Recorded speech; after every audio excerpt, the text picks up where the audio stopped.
Hey, it's Tucker Carlson. This spring, word began to circulate in Washington that the House Oversight Committee, under its new chairman, Congressman Jamie Comer, had discovered criminal behavior after reviewing thousands of pages of the Biden family's bank records. Now, publicly, to the extent they responded at all, the White House dismissed the investigation as, of course, politically motivated. In any case, irrelevant. Hunter Biden was an adult, so his business dealings had nothing at all to do with his father, in this case, the President of the United States. But in private, everybody understood it wasn't quite that simple. There has long been overwhelming evidence that Joe and Hunter Biden's financial lives are not separate at all, but deeply intertwined. On Hunter Biden's laptop, there's a suggestion that the two of them even at one point shared a bank account. And of course, Hunter Biden wrote himself that he kicked back cash from his foreign business deals to his father. He wrote that bitterly. So the Oversight Committee's investigation was potentially a disaster for the White House, a scandal, possibly even the prelude to criminal charges. So in order to get ahead of all of that, Joe Biden's handlers did the one thing they could do. They set up an MSNBC interview to preemptively whitewash whatever Jamie Comer might find. Here's the result of that. This aired on May 5th. Sir, there is something personal that's affecting you. Your son, while there's no ties to you, could be charged by your Department of Justice. How will that impact your presidency? First of all, my son's done nothing wrong. I trust him. I have faith in him. And it impacts my presidency by making me feel proud of him. Okay, time for the master class for free. You can audit it.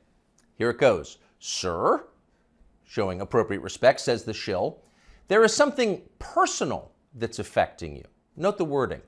Personal, not of public concern, nothing law enforcement might be interested in, but personal, a sad family tragedy. That's the framing. And then this, a sentence choreographed to the letter. Your son, while there's no ties to you, could be charged by your Department of Justice. Got that? Well, there's no tie to you.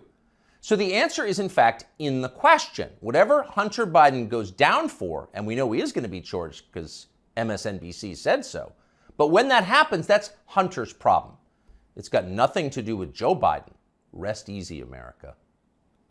5 days later, the Oversight Committee released its findings, and they were, in fact, devastating. Quote, bank records show the Biden family, their business associates, and their companies, their many companies, received over $10 million from foreign nationals and their related companies, the committee wrote. Investigators had, quote, identified payments to Biden family members from foreign companies while Joe Biden served as vice president and after he left public office. So actually there was something there. It was a scandal. Racketeering, money laundering, wire fraud, those are some of the crimes the Bidens seem to have committed, in addition, of course, to selling out the United States for cash. So what would happen to them? Well, Donald Trump had an idea, quote, they'll hit Hunter with something small to make their strike on me look fair. Trump wrote that about 2 weeks ago, and it turned out those were prescient words. This morning, Hunter Biden pleaded guilty to pretty much nothing. Biden pled to 2 misdemeanor tax evasion charges, then entered a diversion on a federal gun charge. That's it. As far as Merrick Garland's Justice Department is concerned, Hunter Biden is done. There was no pre-dawn raid carried live simultaneously on CNN. There was no perp walk, no handcuffs, no press conference. Above all, there was no felony. Hunter Biden, who broke federal gun laws, can still carry a gun. It's like it all never happened. In fact, the Justice Department just baptized Hunter Biden, a lifetime of sins washed away in an instant. It was a secular miracle. Most miraculous of all, Hunter Biden somehow escaped a FARA charge. FARA is the Foreign Agent Registration Act, and it is exactly what its name suggests. Under federal law, if you are acting as an agent of a foreign nation in Washington, you are required to register with our government to let everybody know.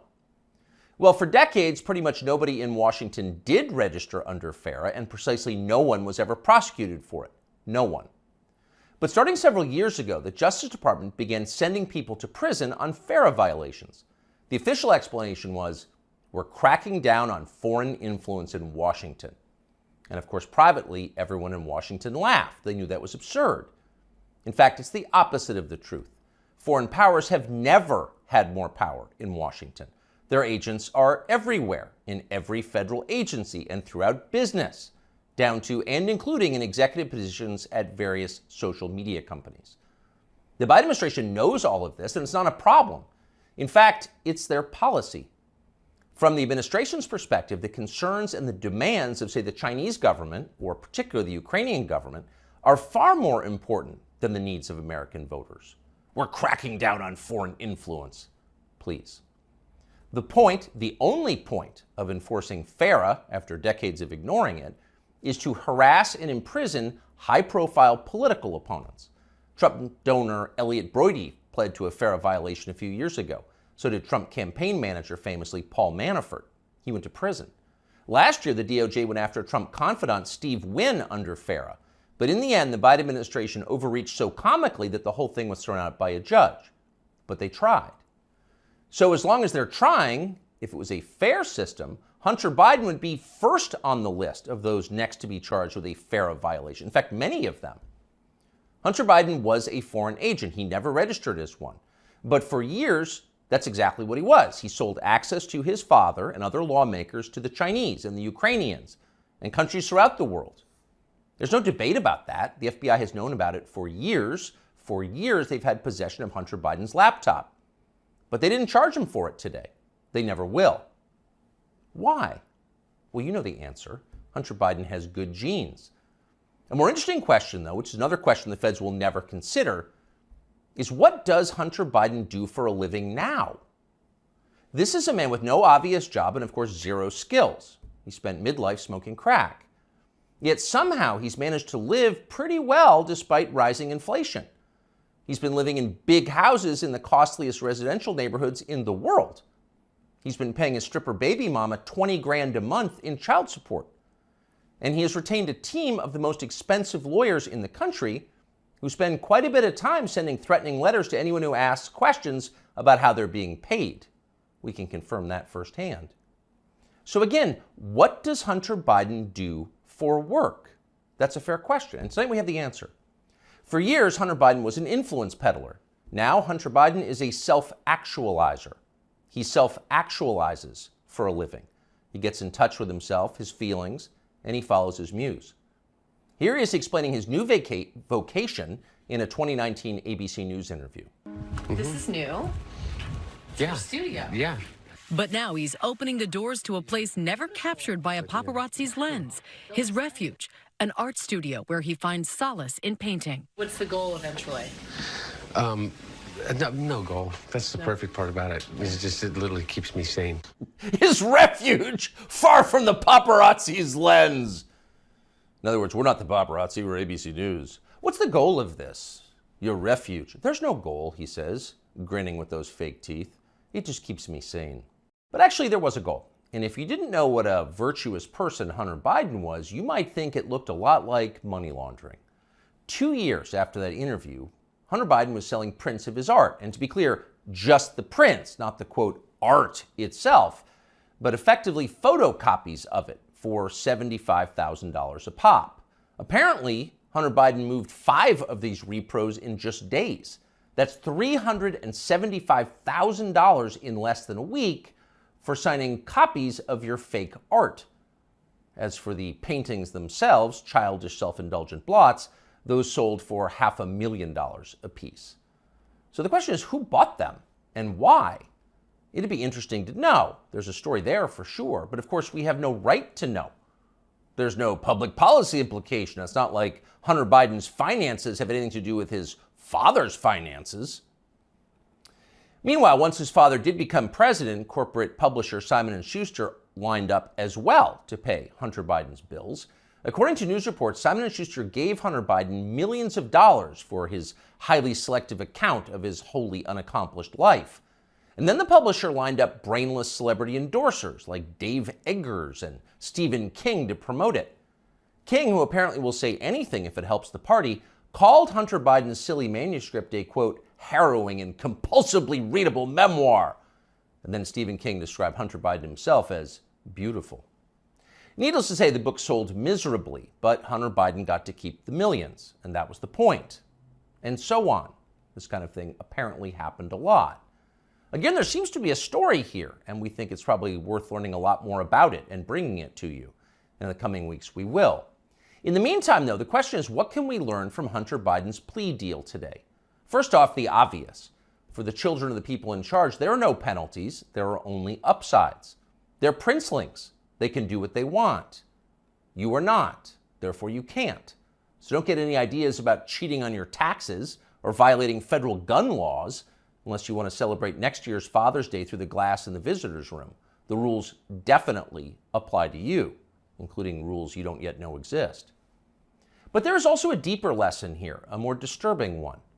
What we're watching through Hunter Biden's life and through the Biden administration, now entering its third year, is the total inversion of virtue.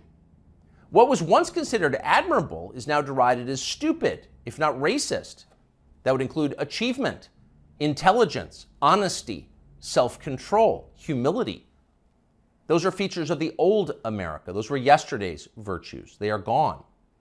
In their place, all that we once considered contemptible and repulsive, we're told to worship that now. Here's a small example, but we think a revealing one.